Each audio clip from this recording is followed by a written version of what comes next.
Welcome back to the channel. I truly hope कि आपकी MBA preparation बहुत ही बढ़िया जा रही हो और मैं नहीं चाहती कि आप अपना एमबीए प्रिपरेशन का टाइम इस चीज़ में लगाओ कि कौन से एमबीए एग्जाम्स होते हैं, कब होते हैं, उनका फॉर्म कब आता है। आई थॉट ये सारी कंप्लीट डिटेल्स जो हैं मेजर एग्जाम्स के लिए मैं एक छोटी सी वीडियो में प्रेजेंट कर देती हूँ and that is why this video is here. So बिना टाइम वेस्ट किए let us start with the very first exam which is CAT exam. So CAT exam हर साल नवंबर के मंथ में होता है ऑन द लास्ट संडे।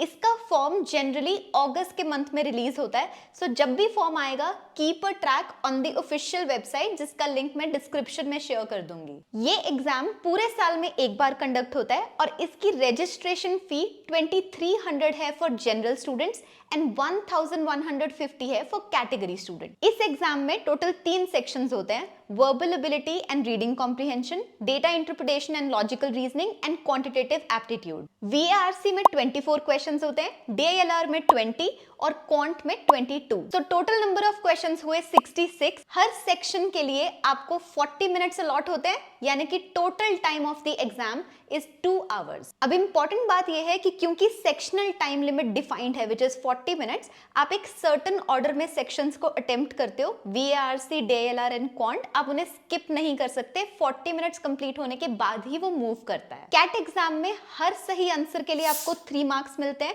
हर गलत आंसर के लिए -1, और अगर आप कोई क्वेश्चन छोड़ देते हो तो उसका कोई इंपैक्ट नहीं होता। लेकिन कुछ ऐसे क्वेश्चंस होते हैं जिन्हें हम कहते हैं theta questions, type in type answer questions, जिनमें अगर आप आंसर को टाइप करते हो और वो गलत भी हो जाए तो भी कोई मार्क्स डिडक्ट नहीं होते। कैट एग्जाम एमबीए का सबसे बड़ा एग्जाम इसलिए है क्योंकि सारे टॉप आईआईएम्स, एफएमएस और 1200 और भी स्कूल्स हैं जो इसे as an entrance test accept करते हैं and every year almost 2.5 lakh students register करते हैं in this exam. CAT exam का डिफिकल्टी लेवल मॉडरेट से डिफिकल्ट के बीच में होता है और इसकी एलिजिबिलिटी ये है कि आपके ग्रेजुएशन में मिनिमम 50% मार्क्स होने चाहिए या फिर कि आप अपने फाइनल ईयर में हो तो भी आप ये एग्जाम लिख सकते हो। अगला एग्जाम है जैट एग्जाम। जैट एग्जाम हर साल जनवरी के मंथ में कंडक्ट होता है। तो एक इंपॉर्टेंट चीज यहाँ पे ये नोट करना कि अगर आप कैट 2023 एस्पिरेंट हो तो आप जैट 2024 एस्पिरेंट होगे, क्योंकि जैट अगले साल होगा इन जनवरी। इसका फॉर्म अगस्त से दिसंबर के बीच में आता है, तो इस चीज का खास तौर से ध्यान रखना कि आप इसे बिल्कुल मिस मत करना। ये काफी इंपॉर्टेंट एग्जाम है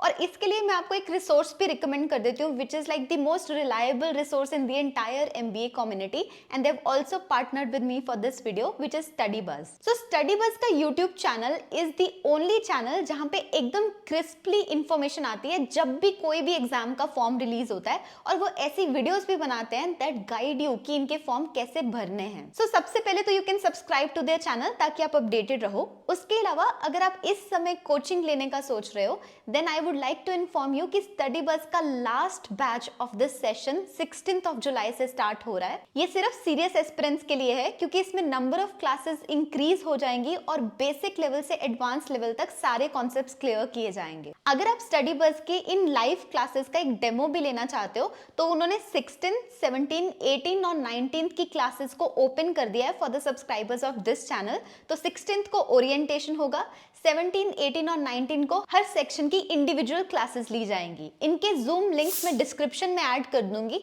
आप उनको अटेंड करके स्टडी बज़ का टीचिंग स्टाइल देख सकते हो और अगर आपको सूट करता है देन आप उनकी कोचिंग भी ले सकते हो। उसके लिए मैं एक नंबर और ईमेल आईडी भी डिस्क्रिप्शन में डाल दूंगी, आपकी कोई भी क्वेरी होती है तो आप उनको पूछ सकते हो। सो आगे बढ़ते हैं। जैट पूरे साल में एक ही बार कंडक्ट होता है विच इज जनवरी में, और इस एग्जाम का जो रजिस्ट्रेशन फी है that is 2000 plus 200 for every programme that you apply for. जैसे एक्सेलराई में बीएम और एचआरएम 2 मेजर प्रोग्राम्स हैं, तो हर प्रोग्राम के लिए 200 एक्स्ट्रा फी लगती है। अब इस एग्जाम का पैटर्न समझते हैं। इसमें 5 सेक्शंस होते हैं। पहला है वर्बल एंड लॉजिकल एबिलिटी, दूसरा है quantitative ability and data interpretation, तीसरा है decision making, GK and essay writing. इसमें वर्बल एंड लॉजिकल एबिलिटी में 26 क्वेश्चंस, क्वांट और डीआई में 28 क्वेश्चंस, डीएम यानी कि डिसीजन मेकिंग में 22 क्वेश्चंस, जीके में 25 क्वेश्चंस और एसे राइटिंग का 1 क्वेश्चन होता है। इसके लिए आपको जनरली पहले 3 घंटे और 10 मिनट का टाइम मिलता था, बट लास्ट ईयर 3 आवर्स और 30 मिनट्स का टाइम मिला था।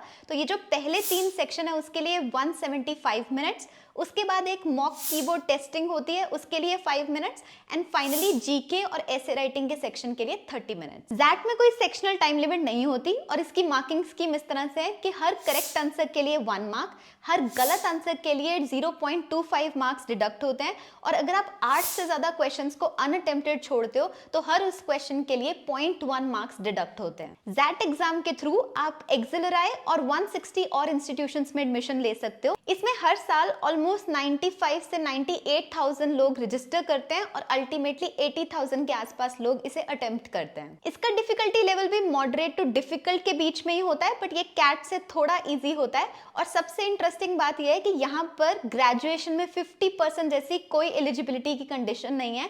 अगर आप फाइनल ईयर में हो या आप ग्रेजुएट हो चुके हो तो आप इस एग्जाम को लिख सकते हो। Next exam is NMAT exam. NMAT अक्टूबर से लेकर दिसंबर के बीच में कंडक्ट होता है। जनरली 75 से 90 डेज की एक विंडो रहती है जिसके बीच में आपको अपने टेस्ट की डेट को शेड्यूल करना होता है। इसकी रजिस्ट्रेशन अगस्त से स्टार्ट होके नवंबर तक एंड हो जाती है, बट ध्यान रखना कि काफी बार इसकी रजिस्ट्रेशन कैट एग्जाम से पहले क्लोज हो जाती है। यानी कि अगर कैट नवंबर की लास्ट संडे को हो रहा है तो हो सकता है कि एनमैट की रजिस्ट्रेशन उससे पहले क्लोज हो जाए। ये एग्जाम भी पूरे साल में एक ही बार कंडक्ट होता है फॉर दैट सर्टेन विंडो, लेकिन इसमें आपको 3 अटेम्प्ट्स अलाउड होते हैं। एक मेन अटेम्प्ट प्लस आप 2 बार इसे रीटेक भी कर सकते हो। इस एग्जाम की फी है 2800 रुपी, लेकिन ये याद रखना कि आप जितनी बार रीटेक करोगे तब ये फी दोबारा से देनी पड़ती है। इस एग्जाम में भी 3 सेक्शन होते हैं, language skills, quantitative skills and logical reasoning. तीनों सेक्शंस के नंबर ऑफ क्वेश्चंस सेम होते हैं, विच इज 36 क्वेश्चंस ईच।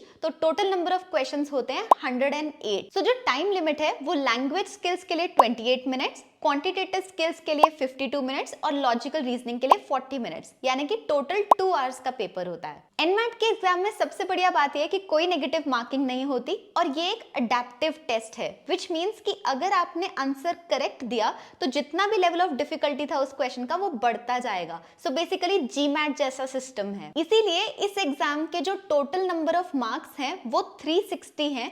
ऐसा कहा नहीं जा सकता, बट जनरली लोग बोलते हैं कि हर सही आंसर के लिए +3 मार्क्स होते हैं, but that is not entirely true because ये अडेप्टिव है। एनमैट के थ्रू सबसे बड़ा कॉलेज जिसमें आप एडमिशन ले सकते हो वो है NMIMS। टोटल हर साल एनमैट को लेने वाले स्टूडेंट्स ऑलमोस्ट 50,000 के आसपास होते हैं। एनमैट का difficulty level easy to moderate के बीच में रहता है और इसकी एलिजिबिलिटी कैट की एलिजिबिलिटी से मैच करती है, विच इज 50% इन ग्रेजुएशन और अपने फाइनल ईयर में होना। अगला एग्जाम है स्नैप का एग्जाम। सो स्नैप का एग्जाम जनरली दिसंबर में कंडक्ट होता है और 3 डेट्स पे कंडक्ट होता है। इसकी रजिस्ट्रेशन अगस्त से स्टार्ट होती है और जनरली नवंबर में क्लोज हो जाती है।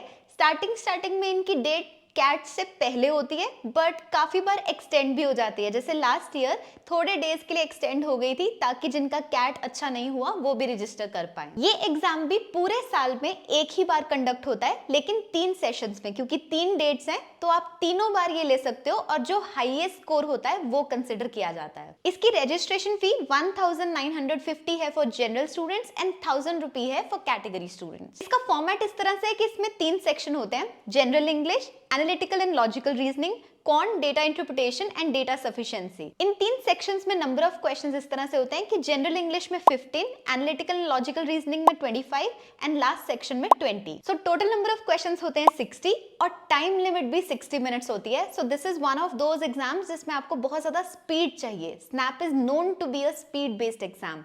क्योंकि इसमें टोटल मिनट 60 होते हैं, इसमें कोई सेक्शनल टाइम लिमिट नहीं होती। स्नैप एग्जाम की मार्किंग स्कीम इस तरह से है कि हर करेक्ट आंसर के लिए +1 और हर गलत आंसर के लिए -0.25। स्नैप के थ्रू आप 16 कॉलेजेस में अप्लाई कर सकते हो, विच इज सिम्बायोसिस। इसमें टोटल 50 to 60,000 स्टूडेंट्स रजिस्टर करते हैं।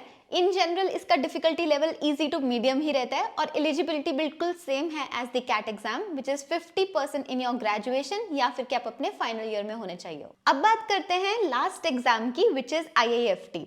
IIFT का एग्जाम हर साल दिसंबर के मंथ में कंडक्ट होता है। इसकी रजिस्ट्रेशन जनरली सितंबर में स्टार्ट होती है और अक्टूबर या नवंबर में क्लोज हो जाती है। इसकी फी 2500 रहती है for general category students and 1250 for category students. इसकी फ्रीक्वेंसी भी वंस अ ईयर है, यानी कि पूरे साल में एक बार कंडक्ट होता है। इसमें टोटल 4 सेक्शन होते हैं। First is quantitative analysis, second is logical reasoning and data interpretation, third is reading comprehension and verbal ability, and fourth is general awareness. Number of questions रहते हैं quant analysis में 25, data interpretation and logical reasoning में 30, reading comprehension and verbal ability में 35 और general awareness में 20। So total number of questions हो गए 110 और इसे करने के लिए आपको 2 आवर्स का टाइम मिलता है, कोई सेक्शनल लिमिट नहीं होती। इस एग्जाम की मार्किंग स्कीम काफी इंटरेस्टिंग है। सो पहले 3 सेक्शंस के लिए अगर आप सही आंसर देते हो तो +3 मार्क्स और हर गलत आंसर के लिए -1। लेकिन जो जनरल अवेयरनेस का सेक्शन है उसमें हर करेक्ट आंसर के लिए +1.5 और हर गलत आंसर के लिए -0.5। IIFT एग्जाम के थ्रू आप IIFT के कैंपसेस में सिलेक्ट हो सकते हो। इस एग्जाम को ऑलमोस्ट 35 to 40,000 लोग हर साल लिखते हैं। इसका difficulty level moderate to difficult के बीच में ही होता है और इसकी एलिजिबिलिटी भी कैट से बिल्कुल मैच करती है, विच इज 50% ग्रेजुएशन या फिर कि आप अपने फाइनल ईयर में हो। So this was majorly about the top MBA exams. इसके अलावा अगर आप किसी और एग्जाम की डिटेल्स जानना चाहते हो, मुझे उस एग्जाम का नाम कमेंट कर दो सो दैट मैं नेक्स्ट वीडियो में उन्हें कवर कर पाऊं। आई ट्रूली होप कि इन सारे एग्जाम्स की प्रिपरेशन आप अच्छे से पैरेलली कर पाओ और उसको हेल्प करने के लिए मैं एक वीडियो भी यहाँ पे लिंक कर दूंगी सो दैट आप देख पाओ कि इन एग्जाम्स की तैयारी आपको एग्जैक्टली कब शुरू करनी चाहिए और कैसे प्रिपेयर करना चाहिए। I hope this video helps you. Thank you so much for watching it guys.